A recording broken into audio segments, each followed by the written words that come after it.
Hello guys, आप लोग कैसे हो? उम्मीद करते हैं बहुत अच्छे होंगे और पढ़ाई भी बहुत मस्त से कर रहे होइएगा आप लोग। चलिए आज आपको और कुछ मैं बताने जा रहा हूँ।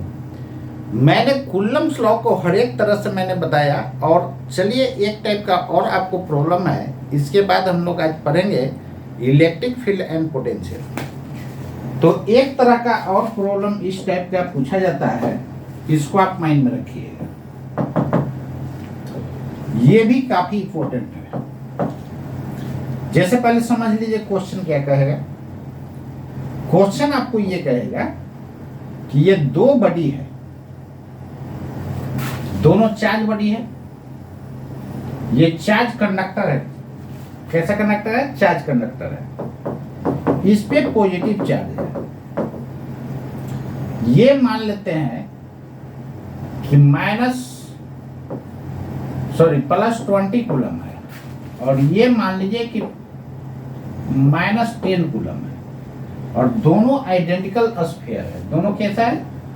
आइडेंटिकल बॉडी है। तो दोनों आइडेंटिकल होगा तो क्या होगा? दोनों का कैपेसिटी क्या होगा? सेम होगा। और कहता है कि दोनों को कांटेक्ट में लाया जा रहा है, और कांटेक्ट में लाने के बाद दोनों को फिर सेपरेट कर दिया जा रहा है सेम डिस्टेंस पर। तो आपसे डिमांड कर रहा है कि फोर्स कितना लगेगा। क्लियर है ना? लिखिए question. When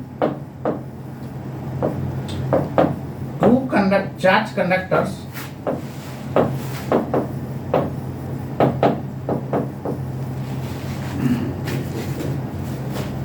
having same dimension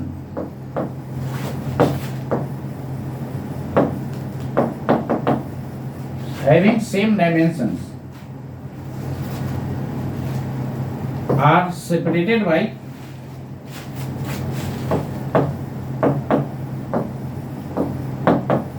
a distance 2 meter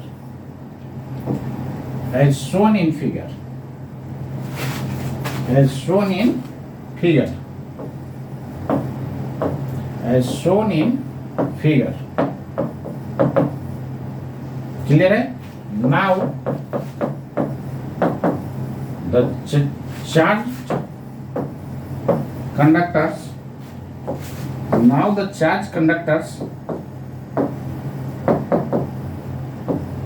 are brought in contact.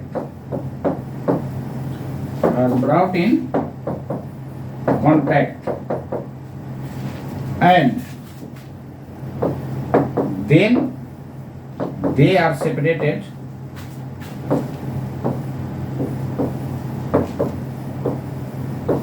by same separation. They are separated by same separation. Then find force acting between them.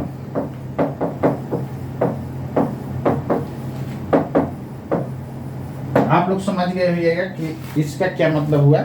शुरू में क्या था कि 2 मीटर का सेपरेशन था, और उसको फिर कांटेक्ट में लाया गया, फिर उसको सेपरेट कर दिया गया। तो ध्यान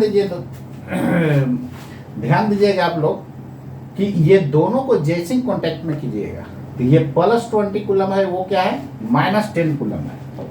तो एक दूसरे को कैंसिल कर करके टोटल कितना बच जाएगा? यानी 20 + 10 - तो ये आपका आ जाएगा रिजल्ट कितना? 10 + कूलम। इतना कूलम, तो ये आ जाएगा आपका 10 कूलम। और ये भी दोनों आइडेंटिकल डायमेंशन है, तो क्या होगा? दोनों पर बराबर चार्ज चला जाएगा। दोनों पर क्या हो जाएगा? बराबर चार्ज चला जाएगा। तो दोनों पर चार्ज Q1 और Q2 सेम हो जाएगा, और 10/2 कूलम मतलब 5 कूलम दोनों पर चार्ज चला जाएगा। और दोनों के बीच का सेपरेशन कितना है? 2 मीटर है। नहीं, इस पर भी पॉजिटिव आ जाएगा। और इस पर भी पॉजिटिव आ जाएगा। याद कीजिए, आपको बताए थे जब कांटेक्ट में करते थे तो क्या होता था, चार्ज का डिस्ट्रीब्यूशन होता था, और इस पर जो है हाफ चार्ज आ गया होगा, नहीं, यानी कितना, +5 कूलम, इस पर भी +5 कूलम। अब दोनों के बीच का फोर्स नहीं निकल जाएगा क्या, आसानी से निकाल सकते हैं। F बराबर KQ1 Q2 divided by R², R is 2। K का वैल्यू आप पुट कर दीजिए 9 × 10⁹ इंटू 25 डिवाइडेड बाई 4।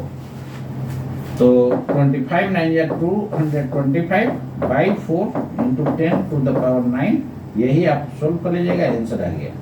यानी कितना हो जाएगा,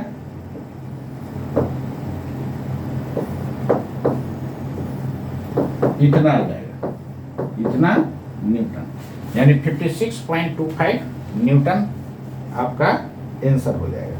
क्लियर है? तो इस टाइप का भी क्वेश्चन पूछा जाता है। चलिए नेक्स्ट टाइप का क्वेश्चन देखिए आप। नेक्स्ट टाइप का क्वेश्चन एक इस टाइप का पूछा जाता है, ऐसा है। तो इस टाइप का क्वेश्चन में आप कैसे कीजिएगा, चलिए इस टाइप का भी क्वेश्चन पूछा जाता है। कहता है कि when two pith balls having equal charges +q and mass of each ball m are suspended from a common point by two light identical strings, light मतलब massless, then by two light identical strings as shown in figure, and they are in equilibrium, then find charge on each ball and angle between the strings। यही आपको find करना है। चलिए देखिए इधर, इसको आप कैसे सोल्व कीजिएगा। तो सबसे पहले क्या कीजिए कि यही है ना आपका फिगर, आइडेंटिकल स्ट्रिंग से दो पिथ बॉल को क्या कर दिया गया है, हैंग कर दिया गया है, और दोनों पर चार्ज कितना है, +q, और ये इक्विलिब्रियम में लाई कर रहा है। ये क्या लाई कर रहा है, इक्विलिब्रियम में, और सेपरेशन दोनों के बीच कितना है, a, और ये इक्विलिब्रियम में, मतलब जब भी इक्विलिब्रियम में होगा तो इसका फ्री बॉडी डायग्राम कीजिएगा तो क्या हो जाएगा, यही एंगल मान लेते हैं कि थीटा बना रहा है। तो फ्री बॉडी डायग्राम सबसे पहले कीजिए ऑफ पिथ बॉल, कुछ नहीं मेंशन किए, मतलब किसके रेस्पेक्ट में, ग्राउंड के रेस्पेक्ट में। देखिए आप लोग कभी कॉन्टैक्ट लगा देते हैं, कभी अनकॉन्टैक्ट लगा देते हैं, वैसे कीजिएगा तो आप कंफ्यूज रहिएगा। लास्ट में ये कंफ्यूजन रहेगा कि आपका फ्री बॉडी डायग्राम सही है कि नहीं है, ये कंफ्यूज रहिएगा।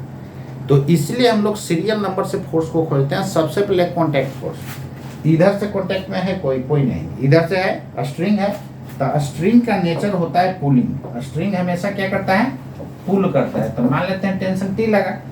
अब यहाँ पर ध्यान दीजिए, इधर यही एंगल थीटा है, तो निश्चित रूप से इधर एंगल थीटा हो जाएगा। ये कॉन्टैक्ट रहा।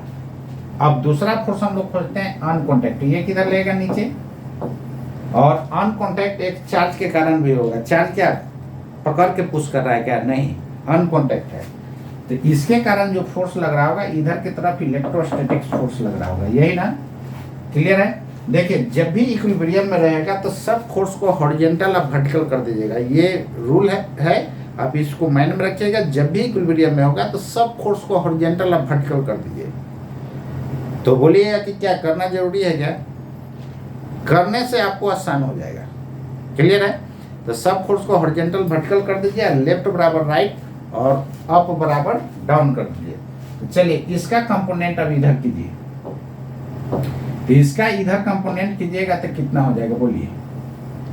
इधर कंपोनेंट T cos थीटा, जिसके साथ एंगल बनेगा उसमें बताए थे cos लगा देना, इधर हो जाएगा T sin थीटा। क्लियर है ना? अब इसको दो पार्ट में हम लोग तोड़ दिए हैं, तब इसके बारे में नहीं सोचना है। अब देखिए ये ऊपर नीचे तो जा नहीं रहा है, तो T cos थीटा बराबर क्या लिखेगा, mg, और ये T sin theta is equal to क्या हो जाएगा, AP। क्लियर है ना? एफ ही के जगह क्या पुट कर सकते हैं, के Q1 Q2 divided by A square. नहीं, अब ये दोनों को डिवाइड कर दीजिएगा तो ध्यान दीजिए, इधर आपको एंगल फाइंड करने के लिए कर रहा है, तो दोनों को डिवाइड कर दीजिएगा तो आपको एंगल निकल जाएगा। देखिए दो इक्वेशन है, आपको दो ही अननोन देगा, तो दो ही अननोन देगा तो आपको अननोन क्या क्या निकालना है, थीटा और क्यू, बाकी सब मान के चलिए नोन है। नहीं नोन रहेगा तो फिर क्वेश्चन बनेगा नहीं। दो अननोन दो इक्वेशन, उससे ज़्यादा नहीं होना चाहिए। जितना अननोन्स है उतना कम से कम इक्वेशन है, तो आज और कल आप सोल्व कर सकते हैं। यदि जितना अननोन्स है उससे यदि कम इक्वेशन हो गया तो आज और कल का कि आप जिंदगी में नहीं सोल्व कर पाइएगा, समझ गए। तो ये सोल्व करने का रूल होता है कि जितना नंबर ऑफ अननोन्स आपके पास है उतना कम से कम इक्वेशन चाहिए। यदि उतना नहीं है तो आज और कल के आप जिंदगी में नहीं उसको सोल्व कर सकते हैं। क्लियर है ना। तो जितना नंबर ऑफ अननोन्स होता है उतना इक्वेशन चाहिए। अब चलिए, आपसे डिमांड क्या कर रहा है, एक तो चार्ज पूछ रहा है और दूसरा एंगल पूछ रहा है। तो पहले एंगल निकाल लीजिए, तो दोनों को डिवाइड कर दीजिएगा तो क्या हो जाएगा, tan थीटा इधर हो जाएगा, नहीं यानी 2/2 डिवाइडेड बाई 1। तो tan थीटा बराबर इधर क्या लिखिएगा, के Q square divided by A square, और यहाँ mg से डिवाइड हो जाएगा। आपको थीटा निकालना है तो यहाँ से क्या लिखेगा, tan इनवर्स के Q square divided by A square mg। Clear है। तो 2 थीटा ना दोनों के बीच बन रहा है, तो 2 tan इनवर्स के Q square by A square mg, ये रहा। क्लियर है। चलिए एंगल तो निकल गया। अब क्या करना है कि हमको क्यू फाइंड करना रहेगा, तो दोनों को स्क्वायर करके जोड़ दीजिए। तो दोनों को स्क्वायर करके जोड़िएगा तो क्या हो जाएगा, टेंशन निकालना रहेगा। एक सेकंड रुक जाइए, यहाँ पर एक टेंशन निकालने के लिए दे दीजिए। क्या क्या था, एक तो एंगल था, find the charge on each ball मत लिखिए, इसको लिखे चार्ज, तो क्वेश्चन में दिया हुआ है tension. Find tension in the string and angle between the strings. Clear है। कोई दो ही अननोन रहेगा, ज्यादा रहेगा तो फिर नहीं हो पाएगा। यहाँ पर टी अननोन हो जा रहा है और आप चार्ज भी अननोन, थीटा भी अननोन ले लीजिएगा, 3 अननोन हो जाएगा ना, सोल्व हो पाएगा नहीं ना। तो आपको क्वेश्चन में जो है थीटा निकालना है और टी केवल निकालना है। टी निकालना होगा तो दोनों को स्क्वायर करके जोड़ दीजिए, तो cos square theta plus sine square theta, इधर क्या हो जाएगा, के Q square by A square. और सॉरी एक सेकेंड, कितना था, के Q square by A square, तो इसका होल स्क्वायर हो जाएगा ना। अब प्लस इधर भी टी स्क्वायर हो जाएगा, अब प्लस mg का होल स्क्वायर, दोनों तरफ स्क्वायर करके जोड़ दिए। ये इक्वेशन जो है 1 और 2 को दोनों तरफ स्क्वायर किए और जोड़ दिए, तो ऐसा आ जाएगा। अब यहाँ से t फाइंड करना हो तो ये तो 1 हो गया, तो इधर हो जाएगा रूट के क्यू स्क्वायर, के की जगह 1/4πε0 पुट कर सकते हैं, इसका होल स्क्वायर प्लस mg का होल स्क्वायर, यही आपका आंसर आ जाएगा। तो टेंशन निकल गया और दोनों स्ट्रिंग के बीच का एंगल फाइंड हो गया। क्लियर है ना। तो इसमें दो इक्वेशन में कोई दो ही अननोन पूछेगा, टी पूछ रहा है, थीटा पूछ रहा है। कभी कभी ऐसा होगा कि टी और क्यू पूछेगा, तो टी निकल गया यहाँ से, क्यू पूछेगा तो थीटा दिया हुआ रहेगा, क्यू पूछेगा तो क्या होगा, थीटा दिया होगा। यानी कोई दो ही अननोन रहेगा, क्योंकि इक्वेशन आपके पास कितना है, 2। तो कोई 2 अननोन्स को पूछ सकता है, तो जिसको पूछेगा उसको आप फाइंड कर लीजिएगा। क्लियर है। तो इस टाइप का भी आपको क्वेश्चन पूछा जाता है, तो इसको आप रेडी कर लीजिएगा, नोट कर लीजिए। तो जितना इस टाइप का आप क्वेश्चन है आप सब का सब सोल्व कर लीजिएगा। तो आप सबसे पहले क्या कीजिएगा, नीट के क्वेश्चन बैंक को सोल्व कर लीजिएगा। उसके बाद टाइम है, आप IIT जेईई मेंस वाला क्वेश्चन सोल्व कर लीजिएगा। और जो IIT के स्टूडेंट हैं, जेईई मेंस का क्वेश्चन और प्लस एडवांस का क्वेश्चन साथ साथ उसको बनाते चलना है। क्लियर है ना? तो कुल्लम्स लॉ को मैं हर एक तरह से, जितने तरह से प्रॉब्लम आता है सब आपको बता दिए। तो इसको आप जा करके आप रेडी कर जाइएगा। और चलिए हम लोग आज पढ़ते हैं इलेक्ट्रिक फील्ड इंटेंसिटी क्या होता है। हेडिंग दीजिएगा इलेक्ट्रिक फील्ड इंटेंसिटी। तो इलेक्ट्रिक फील्ड इंटेंसिटी क्या होता है इसके बारे में थोड़ा समझ लीजिए। पहले थोड़ा सा ये समझ लीजिए आप कि इलेक्ट्रिक फील्ड क्या होता है। सबसे पहले हम लोग देख लेते हैं इलेक्ट्रिक फील्ड क्या होता है। इलेक्ट्रिक फील्ड एक तरह के क्या है, एरिया है। कोई यहाँ पर चार्ज रखिएगा तो इसके कारण फील्ड कहाँ तक लाई करेगा, इन्फिनाइट तक, यानी इसके कारण इन्फिनाइट तक इफेक्ट होगा। तो जहां तक इफेक्ट होगा उसी को हम लोग बोलते हैं इलेक्ट्रिक फील्ड। तो क्या लिखेगा, the affected reason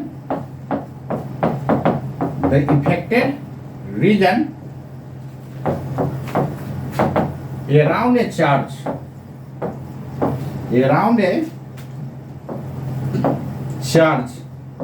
is called electric field.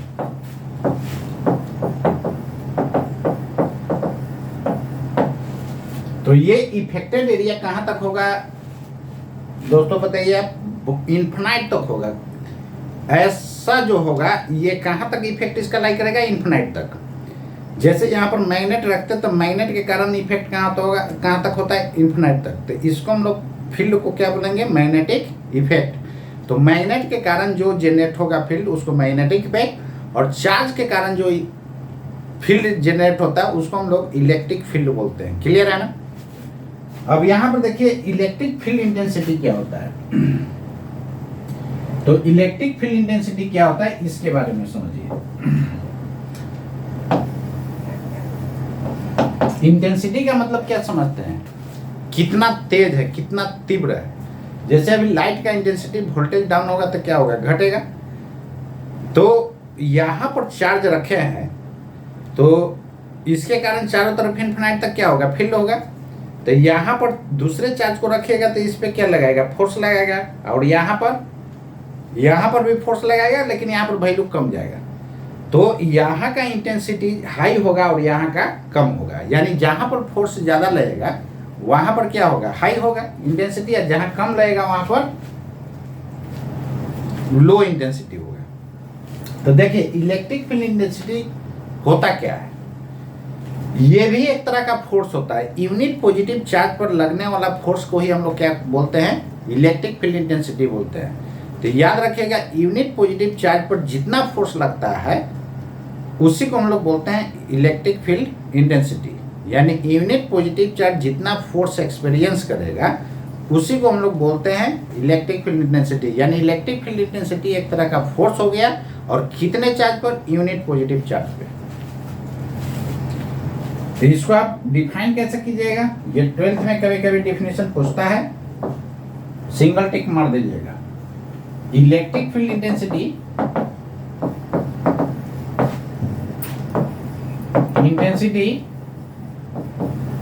at a point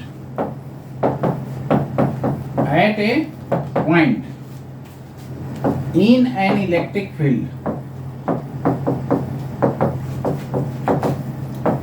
is defined as the force experienced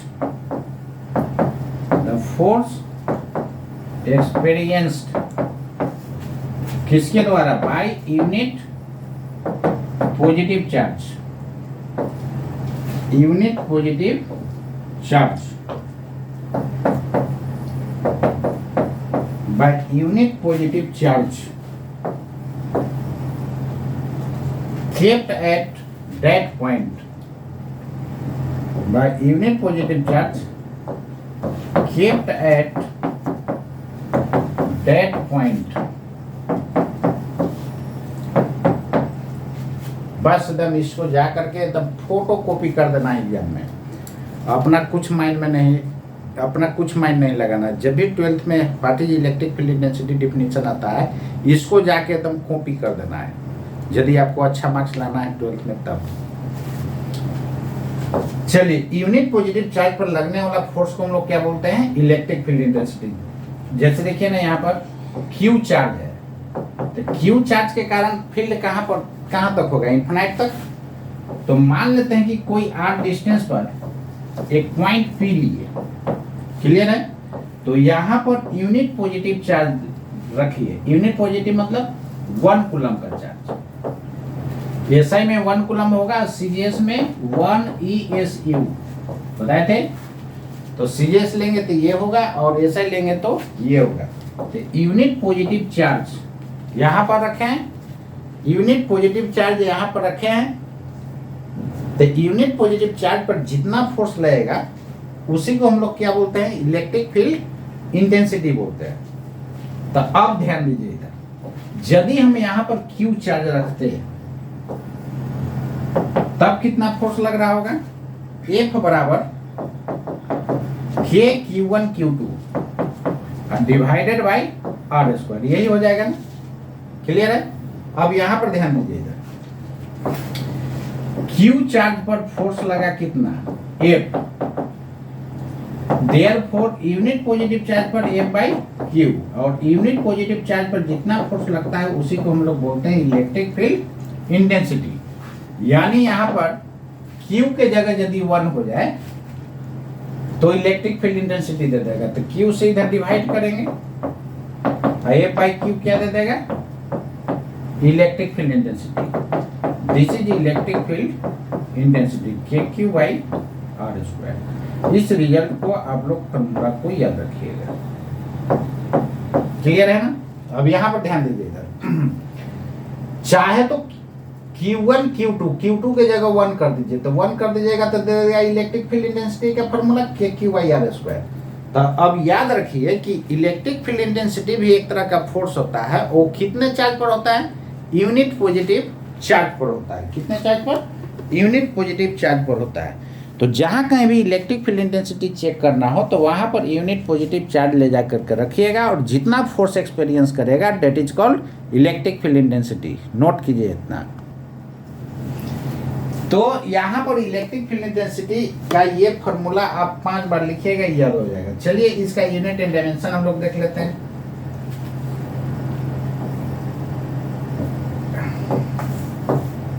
SI unit क्या लिखिएगा?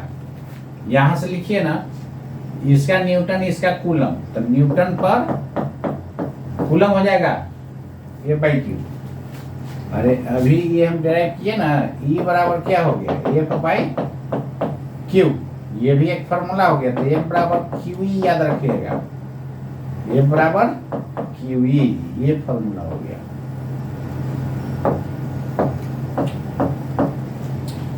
F बराबर QE याद रखना। सीजीएस यूनिट न्यूटन का डाइन और इसका स्टैट कूलम ESU। डायमेंशन क्या हो जाएगा? इलेक्ट्रिक फील्ड इंटेंसिटी का, इलेक्ट्रिक फील्ड इंटेंसिटी, इसका डायमेंशन F बाई क्या था? Q ना, और Q बराबर IT होता है। F का डायमेंशन MLT माइनस 2, ये हो गया IT। कितना आ जाएगा answer? MLT minus 3 I minus 1, ये रहा डायमेंशन। तो यूनिट एंड डायमेंशन भी साथ साथ करते जाइएगा। और नेचर इसका क्या होगा? वेक्टर के स्केलर नेचर में हो जाएगा। निश्चित रूप से ये एक तरह का क्या है? फोर्स है ना।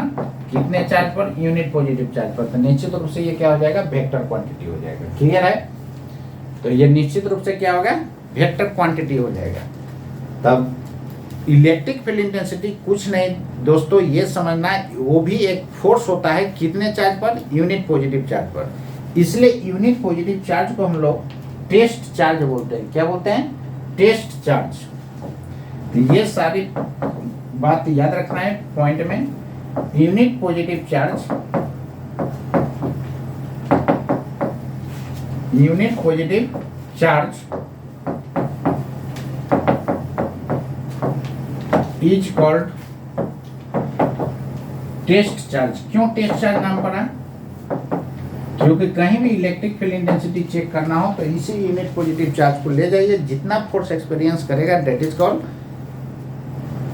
Test charge, sorry that is called electric field intensity. यानी कहीं भी इलेक्ट्रिक फील्ड इंटेंसिटी चेक करना हो तो वहां पर यूनिट पॉजिटिव चार्ज ले जाइए और जितना फोर्स एक्सपीरियंस करेगा उसी को इलेक्ट्रिक फील्ड इंटेंसिटी बोलते हैं। क्लियर है ना? ठीक है।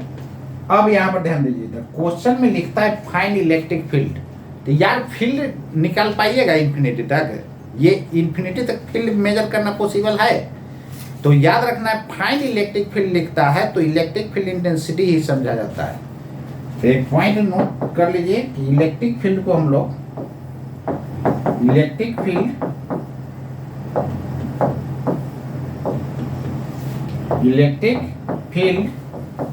intensity is also called as